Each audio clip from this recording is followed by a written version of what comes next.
আপনি আরেকটা জিনিস বলছিলেন কিছুদিন ভাই, আগে। আমি শুনেন, আপনার একটা কথা শুনেন, আপনি বলছেন আমার কথা আপনি আমাকে শোনাবেন। বলবো আগে শুনেন রে ভাই। আপনি বলছেন জনগণের মন থেকে এসএম শাহরিয়ার, আমরা একটু তার কথা শুনে নেই।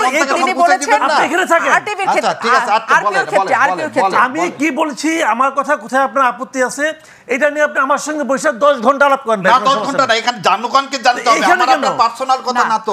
আরপিওর কথাটা জনগণকে জানতে হবে তো, ধোঁকাবাজি কিভাবে হচ্ছে। আমার সঙ্গে ওনার নাকি আপনার সঙ্গে আমাদের না, আমাদের সবার এসএম শাহরিয়ার, আমরা একটু কথাটা শুনে নেই। এসএম শাহরিয়ার, এই 20 বছর তো আওয়ামী লীগ দেয়নি, সেজন্য হঠাৎ করে কথা বের হয়েছে। আচ্ছা, সেজন্য আমরা চাচ্ছি এসএম শাহরিয়ার, আপনি যখন কথা বলছিলেন তখন তিনি কথাটা শুনেছে। তারপর আপনার টার্ন যখন আসবে তখন নিশ্চয়ই আপনি কথাগুলো উত্তর দিতে পারবেন। কথার মধ্যে এই শেষ কথাটা ভালো লাগলো, সরি। হ্যাঁ, সরিটা বলেন। সরি বলা উচিত। হ্যাঁ, সরি বলা, কারণ তখন যা সরি একমাত্র উচ্চ হতো।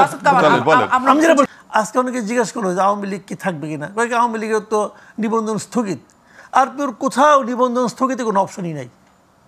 হয় আপনি নিবন্ধন দেবেন অথবা আপনি দেবেন না। নিবন্ধন তো না, কার্যক্রম স্থগিত। না না না না না, নিবন্ধন স্থগিত করছে। আচ্ছা, হ্যাঁ, নিবন্ধন স্থগিত করছে। নিবন্ধন নির্বাচন কমিশন স্থগিত করছে। নির্বাচন কমিশন, হ্যাঁ।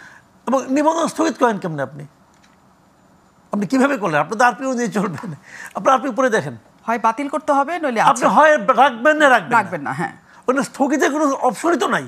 আজকেও দেখলাম নির্বাচন কমিশনার স্পষ্ট ভাষায় বলতেছেন ওদের তো নিবন্ধন স্থগিত করা হয়েছে, কাজে তারা নির্বাচন করতে পারবে। ওটা আওয়ামী লীগে শুরু করছে, জামাতের নিবন্ধন স্থগিত করে।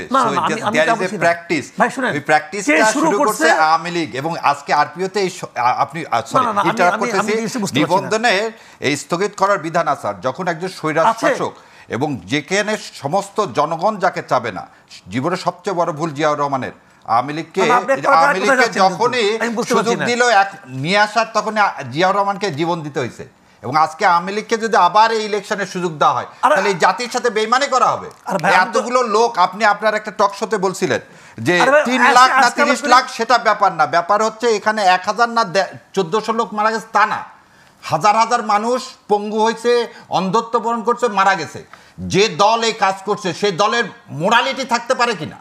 মোরালিটি বলে কিছু থাকে না। আপনি আরেকটা জিনিস বলছিলেন কিছুদিন আগে। আমি শুনেন, আপনার একটা কথা শুনেন, আপনি বলছেন আমার কথা আপনি আমাকে শোনাবেন। বলবো আগে শুনেন রে ভাই। আপনি বলছেন জনগণের মন থেকে। এসএম শাহরিয়ার, আমরা একটু তার কথা শুনে নেই। তিনি বলেছেন আপনি এখানে থাকেন। আরটিভির ক্ষেত্রে, ঠিক আছে, আরপিওর ক্ষেত্রে আমি কি বলছি, আমার কথা কোথায় আপনার আপত্তি আছে, এটা নিয়ে আপনি আমার সঙ্গে বসে 10 ঘন্টা আলাপ করেন। না 10 ঘন্টা না, এখানে জনগণকে জানতে হবে, আমার আপনার পার্সোনাল কথা না তো। আরপিওর কথাটা জানতে হবে তো, ধোঁকাবাজি কিভাবে হচ্ছে।